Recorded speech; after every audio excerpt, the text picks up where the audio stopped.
If you hadn't already seen Westworld, I'd point you in its direction. It's a great show, and Season 2 starts in spring next year. It's on HBO, Sky Atlantic, or Google Play TV. There will be a few mild spoilers in this video, so do be wary. These spoilers are limited to the first 2 episodes and aren't major plot points. I am using clips from the show in this video. I don't own anything used here, but as always, I don't monetize my videos, so if you see ads, it's because the rightful owners of this content have monetized it, and they are more than welcome to do so. I'd also like to say that this video is largely centric on role-playing games and open world games, though not necessarily both at once. I've seen a few similarly titled articles, and they seem to be more about the AI or the philosophy of Westworld itself. This video is more concrete and actually about how games are designed in terms of mechanics and structure. If you haven't already seen Westworld and don't mind spoilers, here's a quick rundown. Westworld is a theme park, and players, or the guests, pay to visit it. It's populated by robots called hosts, and they're part of narratives, which are like quests, a series of tasks that a player will perform. So these guests can take part in the narrative, or they can simply explore the world. They're given hats to show this morality they have.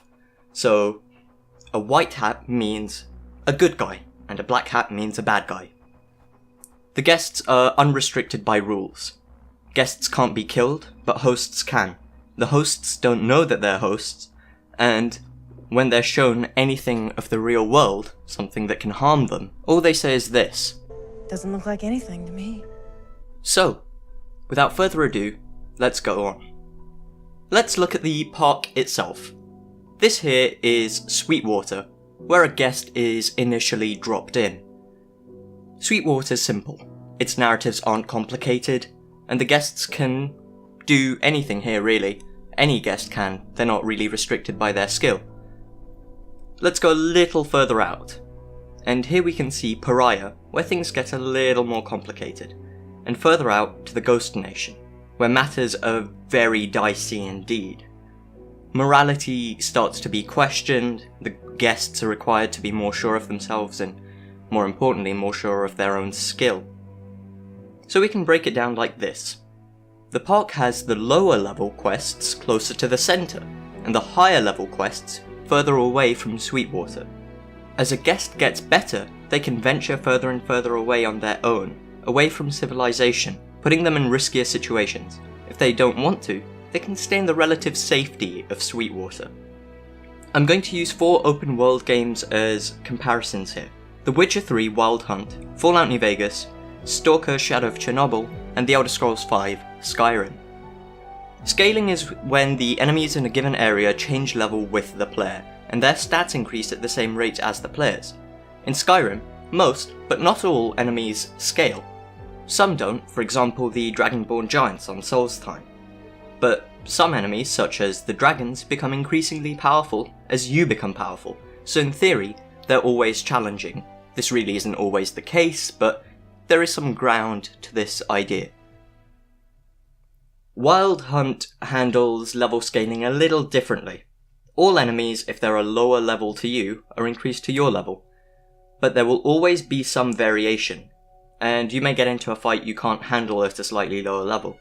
It also imposes level requirements on weapons and armour, as well as adds a recommended level to the quests. This allows the game to effectively keep the player on a leash, adding more and more slack as they level up, allowing them to go further and do more things. They won't be able to do something not because the game puts a restriction on them though. You can still attempt a level 35 quest at level 11, just don't expect to do well. In such a quest, the enemies will be leveled according not to the player's level, but to the quest level, making it obscenely difficult. Thirdly, Fallout New Vegas. Enemies are of a given level, and then adjusted up or down depending on the player's level. However, the enemies have a cap on how high leveled they can be and a floor on how low level they can be. That means you'll never meet a Deathclaw lower than level 20 even if you are below level 20, but in Lonesome Road, if you're at a higher level, you can meet Deathclaws all the way up to level 45. But this means that the game can guide the player in a far subtler way than The Witcher 3. You start here, in Goodsprings. You want to get to New Vegas. To get there, you can go a variety of ways, but go this way and you'll run into Cazadors, minimum level 18. Chances are at level 5 or lower, you won't be able to go toe-to-toe with a level 18 enemy. Go this way and you'll meet some of those Deathclaws. You haven't got the stats to handle these enemies, nor the weapons. So you have to go the route the game wants you to if you expect to survive.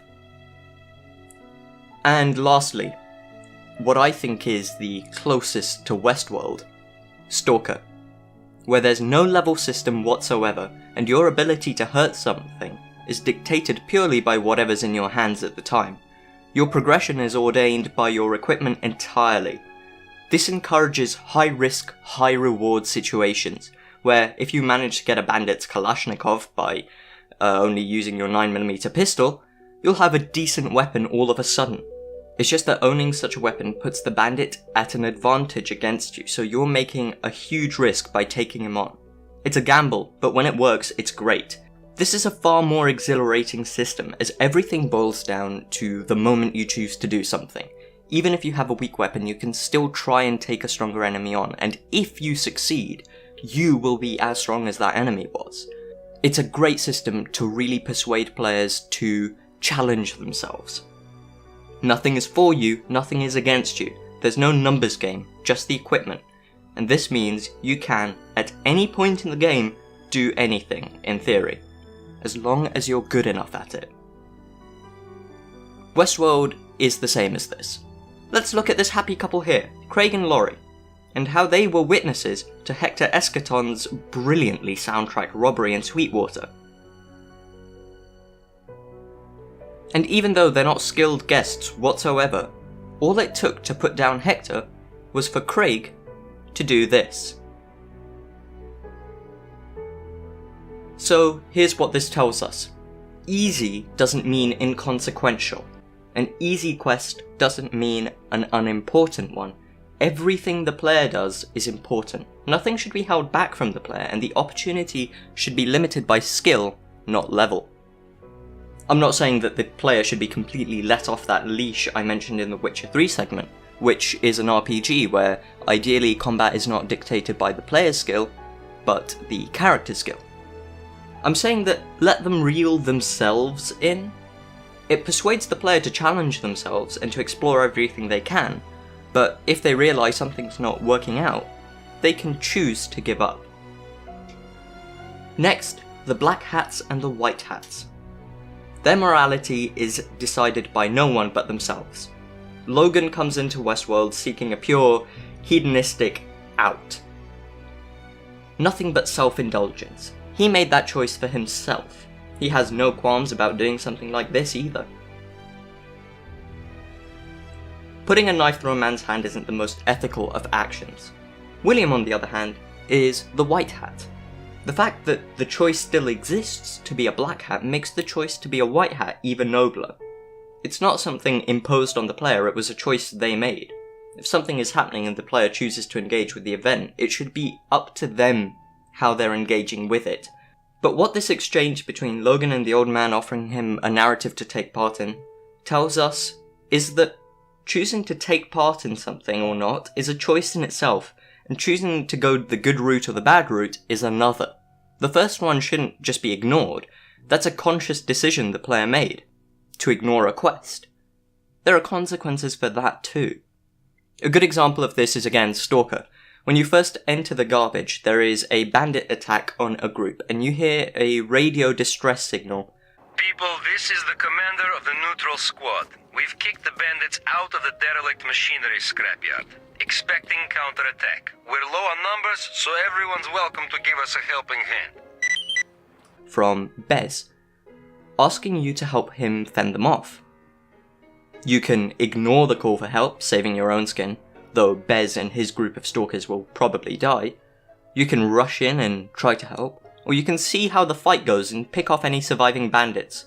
You could also kill Bez and take his unique silent AKM-74, even after he's given you a 2,000 ruble reward for helping him. This isn't a decision the player has made as such. The option wasn't presented to them saying, here's what you can do. They're allowed to act on their impulses in the game world itself. The player had the choice to take part, and they had the ability to make up their own mind about how they would take part, if at all. Westworld has more to say about player agency. Rather than what I'd call a prescriptive design, Westworld's narratives have a descriptive design. So by this, I mean that the game doesn't just tell you what the possible routes for you to take are. They're not prescribing them. It considers the routes you may want to take and describes them. So it builds the game around what you're likely to want to do. This, in an open world game about player agency, is a very, very powerful concept, as it emancipates a lot of players from what should happen and lets them out into what could happen. But more importantly, it ensures that the most important character in the game remains the most important character in the game, and by this I of course mean the player. Ford himself says to Sizemore that the new narrative, Odyssey on Red River, is garish, and it focused on the wrong thing. This storyline will make Hieronymus Bosch look like he was doodling kittens. I have vivisection, self-cannibalism, a special little something I call the Ouroboros. Of course, like all our best narratives over the years, our guests will have the privilege of getting to know the character they're most interested in, themselves. I present our guest's next obsession, Odyssey on Red River. No. Sorry? It's not about giving the guests what you think they want. Not that simple. Titillation, horror, elation. They're politics. The guests don't return for the obvious things we do, the garish things. They come back because of the subtleties, the details. A mission, or quest, or objective, whichever term you'd like to use, is about no one but the player. Everything is through the player's eyes. One player may see a character one way, and another might see them a different way. When a game tries to force an opinion of someone, good or bad, the player's agency is limited. Player agency doesn't really come down to how many options there are in a quest, though that is tied into it. It doesn't come down to how many dialogue options you can choose. Player agency comes from the ability of a player to think for themselves, and more importantly, express those thoughts. If the player cannot express those thoughts, they might as well not have had them. That is why options in a dialogue are important, and it's also why quests should have multiple outcomes, so that the player can play their game, and not the developers play theirs. They can say what they want to and do what they want to. That's why several options need to be accounted for. The player must be at the forefront of the developer's thoughts, always. I hope you enjoyed this video, and I'm sure you enjoyed Westworld as much as I did if you've seen it. I'm sorry it took a while to make another analysis video like this one. I really enjoy making the more in-depth videos, but a lot more effort has to go into them. It's always a script of upwards of 2,000 words, and the editing and research takes a lot longer too. I hope I've left you with something you hadn't thought about before. I try to be original with the discussion I add. I'd like to know what you think, and if you have any observations about Westworld that I didn't have, I'd love to hear them. Thank you for watching, and I hope I'll see you around in another video.